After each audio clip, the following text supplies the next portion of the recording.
Olá, está no ar mais um programa Contraplano, o espaço da cultura e do audiovisual aqui na TV Câmara Jacareí. No programa de hoje nós vamos conversar com o Wagner e o Thiago. Eles são produtores culturais e no ano passado eles produziram web documentários sobre turismo social aqui no estado de São Paulo. Obrigado por vir aqui em nosso programa. Primeiro, obrigado pelo convite aí, poder mostrar um pouco esse trabalho sobre o turismo social no estado de São Paulo. Legal, obrigado, Thiago. Bom, para a gente começar, qual o objetivo desses web documentários? Então, a ideia do web documentário sobre turismo social começou mais ou menos em junho do ano passado. O SESC estava para produzir o primeiro congresso mundial de turismo social que aconteceu no Hemisfério Sul. Esse congresso sempre aconteceu na Europa e nos Estados Unidos, nunca tinha acontecido na América Latina. E eles queriam ter 4 experiências de turismo social no estado de São Paulo, para que pessoas que viessem do mundo todo pudessem entender o que é turismo social no estado de São Paulo. Daí eles entraram em contato com a minha produtora em torno de junho, julho de 2014 e a gente começou a bater papo sobre o que seria essa proposta, né? Eles me passaram um briefing que eles queriam mostrar 4 experiências que os próprios atores da comunidade explicassem o que era esse turismo social. Daí surgiu essa ideia do turismo social. Então, esses vídeos eles comporam o site do Congresso Mundial do Turismo Social, toda a programação, e hoje são um relato de experiência do estado de São Paulo. A gente gravou em 4 lugares, que foi o turismo social em Paraisópolis, o Circuito das Artes, na favela de São Paulo. Gravamos também em Socorro, falando sobre o turismo de acessibilidade. Gravamos também no Vale do Ribeira, com o turismo de base comunitária, sobre os quilombos, e o turismo social, que é o turismo do Sesc Bertioga, que é uma unidade que existe há mais de 50 anos, e mostrando toda a experiência, toda a relação que o Sesc tem com a comunidade em Bertioga. Tá certo. E qual que é a diferença desse turismo tradicional, que a gente conhece, e esse turismo social? Tem uma diferença básica, assim. O turismo, a gente tem o turismo convencional, ele acaba sendo um turismo predatório, que é esse turismo de temporada, que todo mundo desce, por exemplo, o litoral ou sobe a serra e não tem nenhum vínculo com a cidade. A pessoa vai, curte a praia, vai no restaurante, gasta uma outra coisa, só que ao mesmo tempo que leva dinheiro para a comunidade, leva lixo, leva congestionamento e não leva nada da cidade. Às vezes não tem relação com os atores sociais da cidade, com caiçara, por exemplo, no litoral, não conhece alguma arte de fazer canoa antiga, histórias da comunidade, comida típica. Realmente o pessoal vai lá, fica no quiosque comendo alguma coisa. Nada contra isso, sim, mas é um tipo de turismo. Então o social é um que ele preza que a comunidade é o ator principal desse turismo. Ela que diz muitas vezes o que tem de turismo na sua comunidade. Então o turismo social sai da premissa que não necessariamente só o turismo de cachoeira, praia e natureza. Pode ser um turismo de uma comida típica, por exemplo, ou de uma dança. A gente descobriu que tem a Yamaruca, que é uma dança de mais de 100 anos que tem no Vale do Ribeira, que eles estão resgatando. Então esse turismo que você entra na casa de uma pessoa, toma um café diferente, feito de uma maneira diferente, um salgado diferente, você come um bolo diferente, ouve uma história, contos, lendas. Então o turismo social, além de trabalhar essa questão da história da comunidade, é valorizar a comunidade. Então, um turismo que respeita a comunidade. Então, a gente vai fazer um turismo natureza, tem uma quantidade de pessoas que pode fazer aquela trilha, respeitar a questão da demanda, dos impactos que um turismo tem dentro de uma Mata Atlântica. Então, a diferença básica é isso, ele tenta ser um turismo feito com a comunidade, para a comunidade, não só um turismo que usa a comunidade, né, Thiago? Sim. Deu para perceber que também o que aconteceu? As pessoas não saíam mais da comunidade para procurar emprego. Foi até uma fala deles, que antes eles saíam para procurar emprego porque era muito escasso, artesanato ou só culinária não rendia. Agora com isso trouxe, os moradores que estavam lá fora voltaram de novo, a própria Yamaruca, né? Na dança. O rapaz lá que faz, ele foi para fora do Brasil e falou, voltou só para reviver isso, porque achava que era importante, já vinha dos pais e tal. Então, essa questão de segurar a comunidade ali, assim, nossa, que legal, né? Geralmente, vou para São Paulo e tal, não. Crescer e ir para algum outro lugar. Você já conhecia esse turismo social? Eu conheci um turismo social que é um pouco que a gente conhece, esse turismo social meio de colônia de férias, né? Que isso também é um dos campos de turismo social. Então tem a colônia de férias do Sesc, de uma fábrica, de um sindicato, eu conheci esse tipo de turismo social. Daí, conforme eu entrei em contato com o Sesc, daí eu comecei a pesquisar esse outro turismo social, que na verdade vai mais do que você ir para o lugar. É mais você ir para o lugar sendo recepcionado pela própria comunidade. E isso é o mais interessante, porque a comunidade começou a se perceber como posso dizer assim, o ator principal desse turismo. Então não vem uma agência de São Paulo que fala assim, ó, vocês têm que levar o turista para essa cachoeira e para essa caverna. Não, a comunidade fala, não, a gente acha que é turístico aqui esse lugar e constrói junto. E não necessariamente para a cidade virar turística eu preciso ter um grande resort, um grande hotel, uma grande pousada. Porque é um turismo, por exemplo, o turismo de base comunitária, ele prega você viver o dia a dia da comunidade. Então você entra na casa da pessoa, tem um jeito mais simples de tomar café, a pousada é um alojamento de uma forma diferente, então as pessoas que procuram esse tipo de turismo, bastante estrangeiros também, eles sabem que eles querem viver a comunidade. E viver a comunidade é viver no seu dia a dia, simples, então, no cotidiano. Esse turismo social, então a gente pode viver ele em qualquer cidade, em qualquer comunidade, não precisa ter nada de diferente. Na verdade eles levantaram algumas potências que às vezes a gente não observa no dia a dia, mas assim, que é relevante, entendeu? Várias cidades têm, né, essas potências, mas não são evidenciadas. Né? Eu acho que, por exemplo, Jacareí, que a gente pega e fala, Jacareí não é uma cidade turística. Mas se a gente for olhar com calma aqui, por exemplo, você tem nas comunidades da zona rural mais de 17 capelas, com algumas de mais de 100 anos de idade. Isso é um potencial de turismo social. Qual aquela comunidade de entorno que se reúne uma vez por mês para fazer uma festa, pega o alface de um lugar, pega a carne de outro, fabricante de queijo e faz... Isso é um potencial de turismo social. Quantas pessoas às vezes gostariam de conhecer as capelas históricas porque acontece aquela quermesse que vai se diminuindo? A fazenda da zona rural. Jacareí, se for pegar a cidade, 30% dela está na zona urbana e 70% na zona rural. Então, quantidade de fazendas, sítios que a gente tem aqui, que isso também pode ser um potencial de turismo social, daí vai de você conseguir ter um trabalho para isso, né?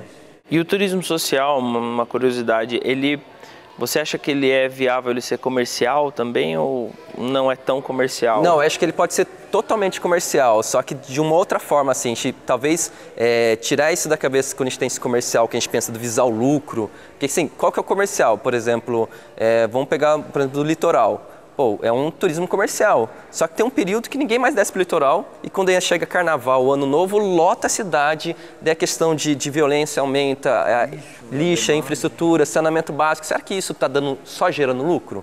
Daquela temporada as pessoas têm emprego e depois não tem. O turismo social ele tenta ser mais equalitário, assim, e mais sustentável. Mais sustentável. Então durante o ano todo, ninguém talvez vai ganhar muito, mas todo mundo durante o ano todo tem um potencial turístico. Pegando já exemplo, você falou que pode ter um turismo rentável, o Vale do Ribeira é uma das regiões do Brasil e do estado de São Paulo, com certeza, que tem maiores incidências de grupos quilombolas. São mais de 15, 20 grupos quilombolas de lá. E é a região do estado de São Paulo que tem a maior área de Mata Atlântica preservada. Então você começa também a juntar uma coisa com a outra. O que essa comunidade tradicional fez com que a Mata Atlântica fosse preservada? E agora eles estão percebendo esse ativo que eles estão tendo, ativo da natureza. Tanto que hoje no quilombola de Vaporonduva, que é o mais organizado na área de turismo social, a fonte de turismo e a segunda fonte de renda da comunidade. A primeira é a banana orgânica, por ele estar em zona de Mata Atlântica, eles não podem plantar coisas com insumos agrícolas, pesticidas e outras coisas, então eles têm a banana orgânica. E segundo já está o turismo social. E muitos jovens, até o Ládio, que deu uma entrevista para a gente, que é um jovem guia da comunidade, muitas pessoas já estão deixando de sair da comunidade para trabalhar na própria comunidade, vendo o potencial. Tem até uma fala de um menino, acho que é o Ellison, que é de outra comunidade, que é André Lopes, que ele fala isso, ele tinha vontade de ir para Curitiba, para São Paulo, hoje não, ele falou, cara, eu estou na minha comunidade, com a minha família, eu tenho meu salário, para que eu vou sair daqui? Então a gente vê que tem-se um grande potencial de turismo social como uma fonte de renda, dentro até desses setores de economia criativa também. E sem precisar de se mover para outra cidade, outra... Porque daí você respeita, por exemplo, o que eles valorizam? O artesanato, valoriza uma comida típica, valoriza uma história. Então é um turismo que tem várias vertentes, assim. E eu acho que o Vale do Ribeira foi uma das cidades que a gente percebeu o quanto que o turismo social pode trazer mais ativos. Tá certo. E, Thiago? Foi interessante, só para complementar, é a grande busca de escolas particulares. Isso. Uma busca enorme, assim, na questão, vamos pontuando até o Vale do Ribeira, né, que foi onde a gente viu isso.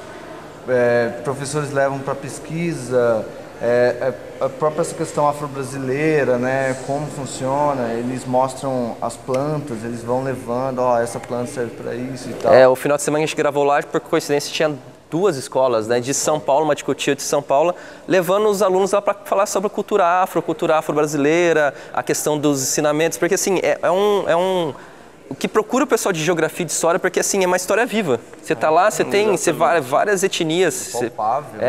Então você tem não é só o turismo que a gente vê, aquele turismo que eu vou nadar na cachoeira, comer alguma coisa e vou embora. Tem outros valores agregados. É um turismo mais rico, digamos mais assim. Mais humano também, né, sabe? Que você respeita onde você tá, assim. Então, quando ele falou das plantas medicinais, então, tem um passeio que o pessoal faz em Vaporanduva que explica para que serve todas as propriedades. Daí tem um senhor que tem quase 50 anos, né? Que a gente olhou para ele e nem acreditou, tipo, forte assim.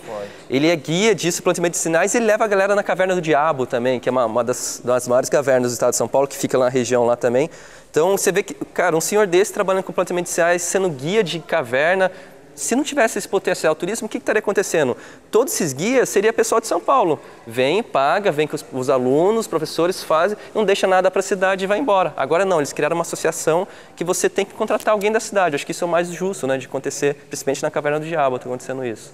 Tá certo. E como que foi para vocês participar desse projeto em parceria com o Sesc?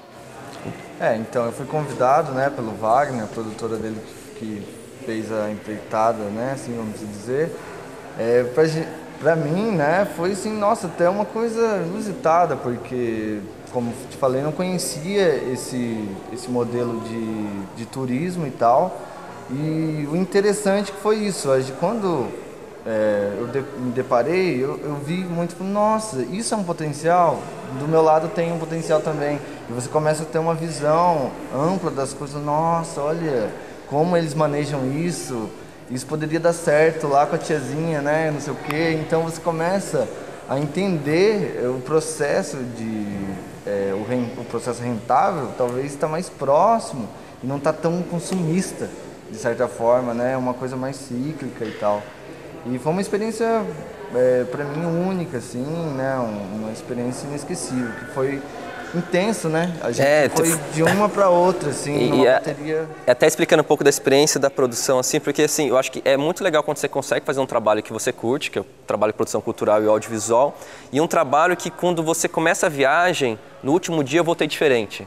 Porque foram 4 experiências que modificou a gente durante a produção. Então, por exemplo, primeiro foi gravar na favela de Paraisópolis, que é uma das maiores favelas do Brasil, assim. Então, você entrar naquele universo, parece que você está em outra cidade, você esquece que você está em São Paulo.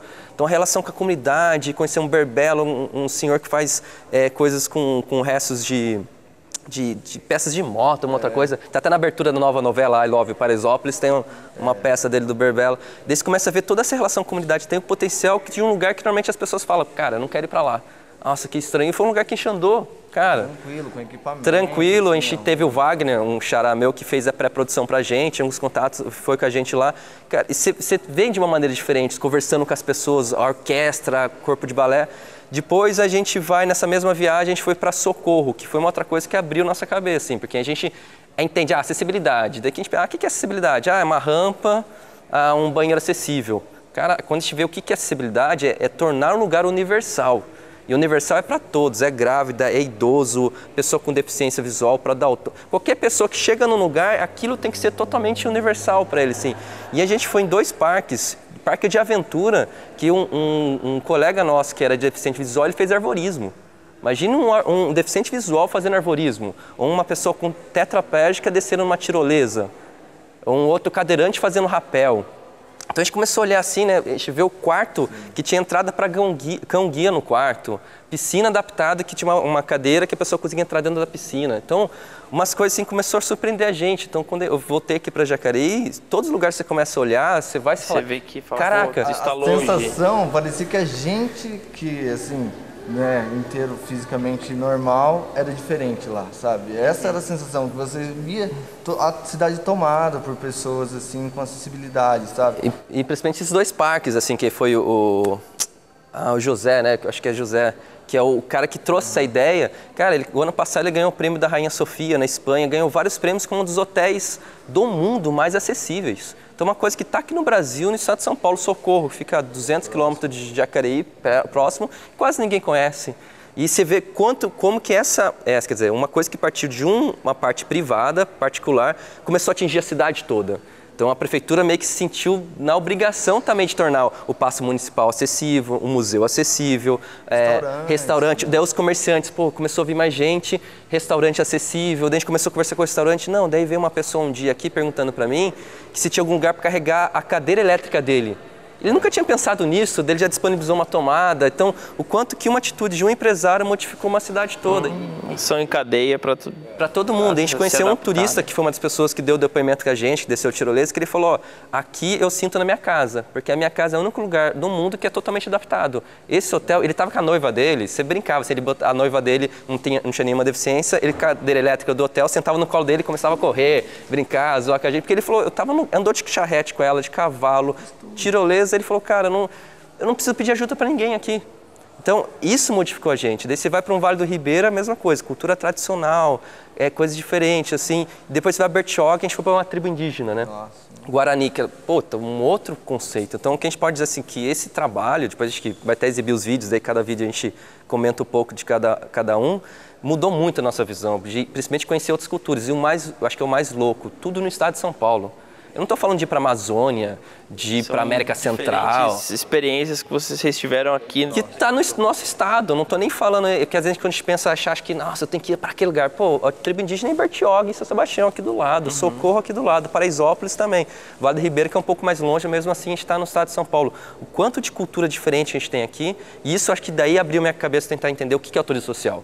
Turismo social dá para se fazer, eu não preciso falar que eu viajei, fiz turismo, eu tive que ir para outro estado, para outro país. Claro, é legal se puder fazer isso, mas a gente tem coisas aqui que também dá para fazer. Consegue fazer próximo, aqui na próxima da gente. Tá certo. Eu vou pedir licença para a gente fazer um breve intervalo. Você de casa não saia daí, o Contraplano volta já.